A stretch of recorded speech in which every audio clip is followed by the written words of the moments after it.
To start off, experiment 5.1, patellar reflex or knee jerk.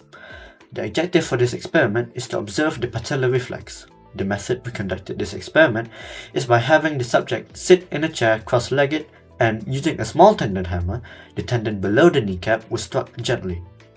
The knee jerked slightly when the tendon was hit. This step was repeated 2 more times, once with the subject reading a book, and 1 last time while the subject was actively trying not to give a response.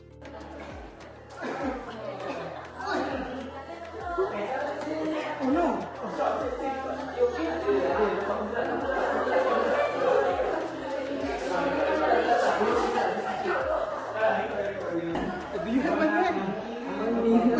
Your knee? Okay. Let me check first. Can you do this? Okay.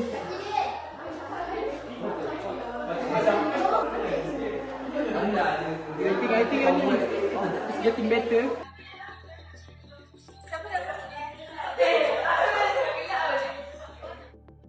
In experiment 5.1, the patellar reflex was tested by gently tapping the tendon below the kneecap. This causes the leg to extend automatically. We observed that the reflex response became more noticeable when the subject was distracted, for example, by reading a book. This is due to the Jędrysik maneuver, where distraction enhances reflex activity. However, when the subject tried to consciously suppress the movement, the reflex was reduced but not completely eliminated.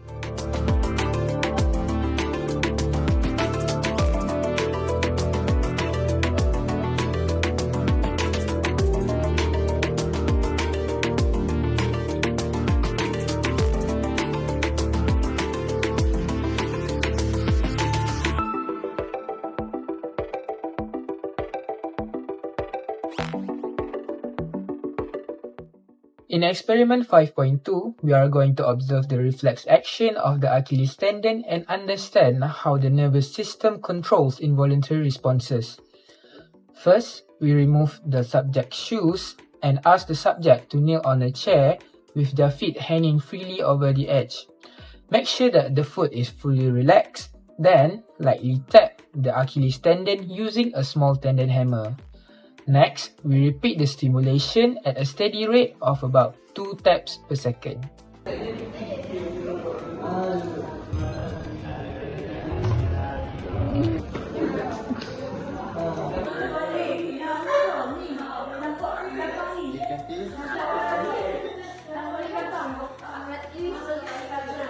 In experiment 5.2, the Achilles reflex gives repeated stimulation on the Achilles tendon by using a small tendon hammer.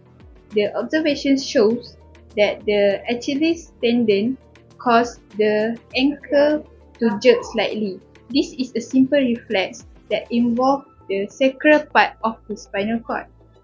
Repeating the tap quickly did not change the response much because this reflex does not involve the brain.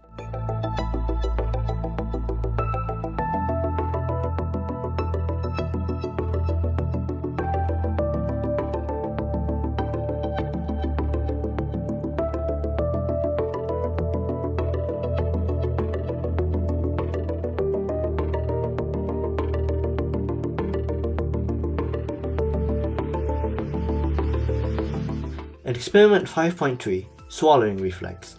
The objective for this experiment is to examine the swallowing reflex. Firstly, the subject will swallow the saliva in their mouth and immediately try to swallow again. The second time around, the subject will drink a glass of water and try to swallow in rapid succession.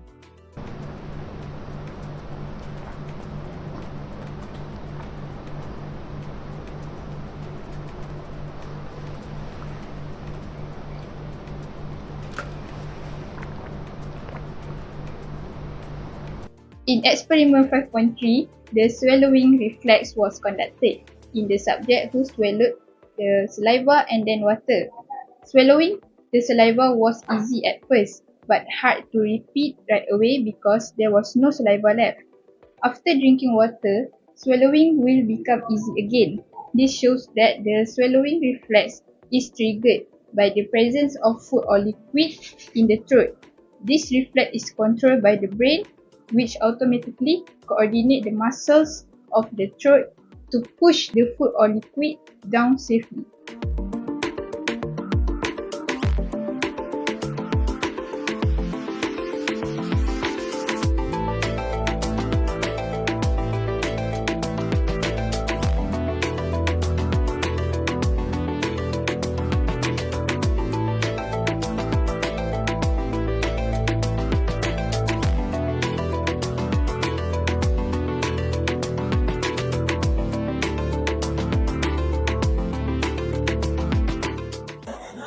So, experiment 5.4, reaction time to sight. The objective for the experiment is to determine the time interval between see stimulus and respond to it. Okay, so now I will be the subject and I will be the experimenter.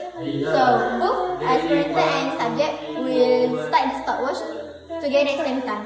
And when the experimenter stop the stopwatch, and I will stop the stopwatch too. Let's start.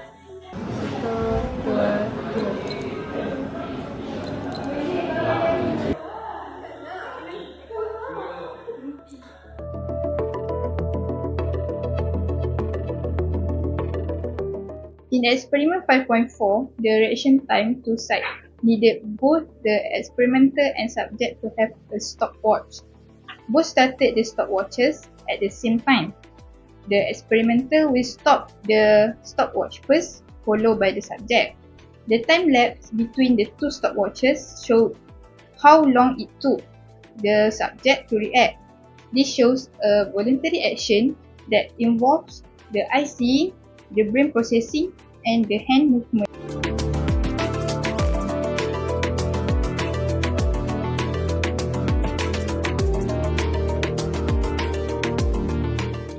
So now you will proceed with experiment 5.5, which is reaction time to touch. So the objective of this experiment is to measure and analyze the reaction time of the subject in response to a stimulus. So now I'll be the experimenter and she'll be the subject, and we should both have a stopwatch in our hands. But before we start the stopwatch simultaneously, the subject should close her eyes, and I'll need to step on her foot. And once I step on her foot, I'll need to stop the stopwatch. And once she feels the reaction or the touch towards her foot, she'll need to stop the stopwatch as well.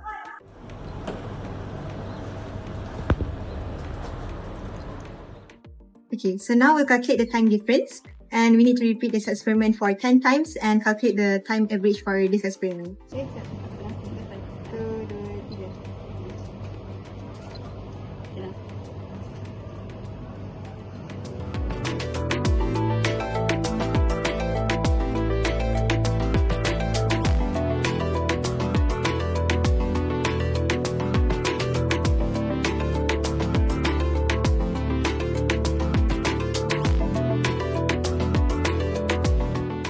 In experiment 5.5, reaction time to touch was measured by asking the subject to close their eyes and respond immediately when touched by the experimenter.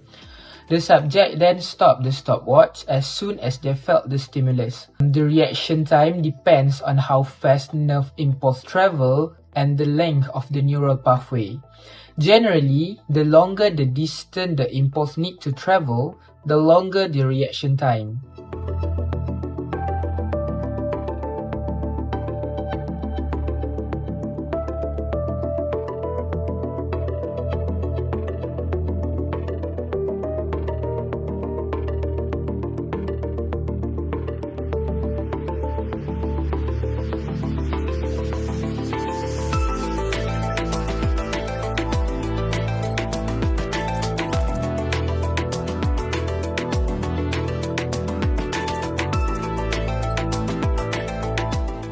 In conclusion, the experiments conducted demonstrate the diversity of nerve responses in the human body, ranging from involuntary reflexes to voluntary reactions.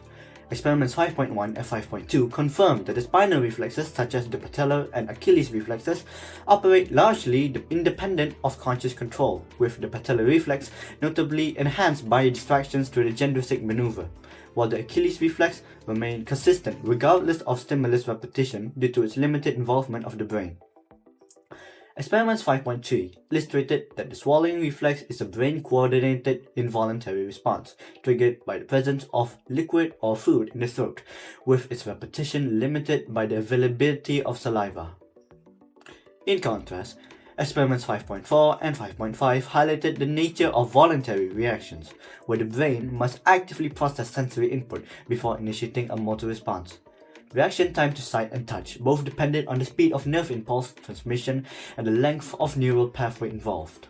Overall, these findings confirm that the nervous system governs a wide spectrum of body responses, from rapid automatic reflexes requiring minimal brain involvement to deliberate conscious reactions that rely full sensory processing.